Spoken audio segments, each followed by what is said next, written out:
One quiet autumn morning, in a sleepy suburb tucked between hills and highways, Claire stood at her usual bus stop. She held a steaming cup of coffee in one hand and scrolled through morning headlines with the other. Leaves rustled along the sidewalk, and the chill in the air hinted that winter was only weeks away.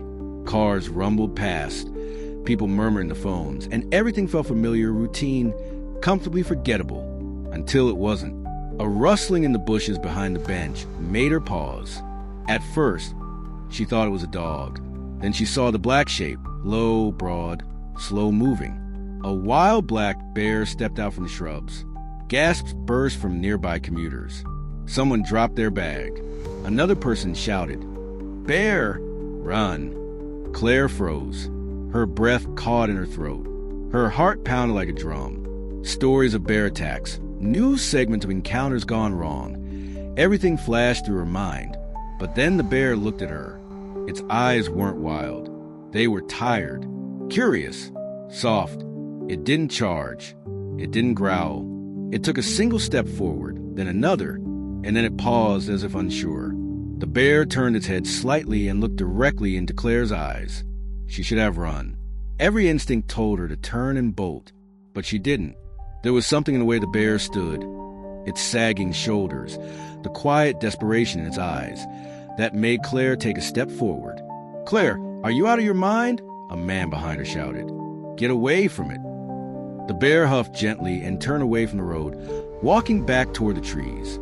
But then it stopped. It looked back at her. Claire's hands trembled. Her coffee slipped from her fingers and hit the ground with a soft thud.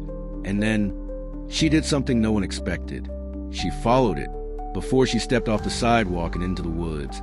She pulled out her phone and sent one message to her boyfriend, Brian.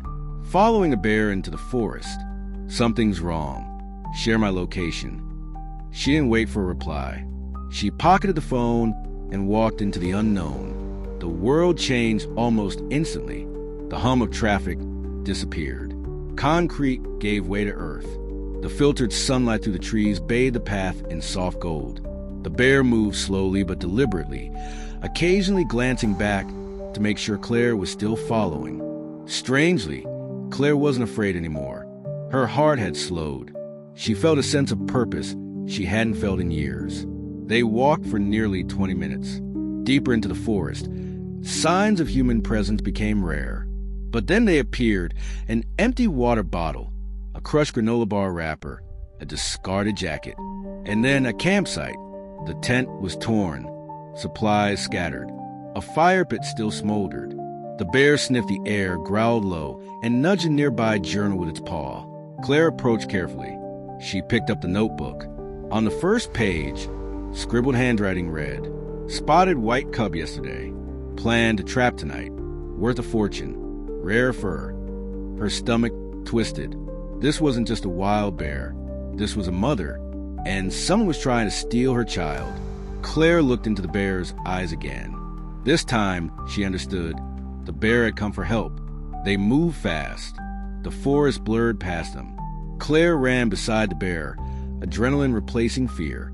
They passed streams, jumped fallen trees, and climbed ridges. Her legs ached. Her breath came in bursts. But she didn't stop.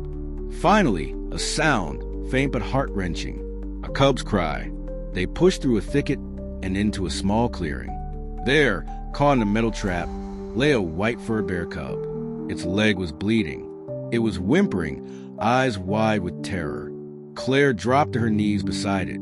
"Sure, it's okay," she whispered, tears brimming in her eyes. "I'm here. I'll help you."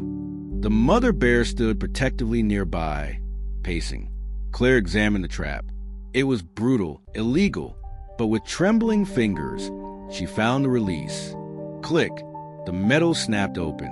The cub hesitated, then limped straight into its mother's embrace. The bear wrapped her body around the cub, licking its face, growling low and comforting. Claire sat back in the dirt, exhausted. Tears streamed down her face. She had done it. As the sun began to set, the golden light poured through the trees. The mother and cub stood, looked at Claire one last time, and slowly disappeared into the forest. Claire stayed there a while, staring after them. Something inside her had shifted. Back in the city, Claire couldn't go back to life as it was. She started speaking at schools, sharing her story. She joined wildlife conservation groups. She volunteered for anti-poaching campaigns. She became a voice for those who couldn't speak.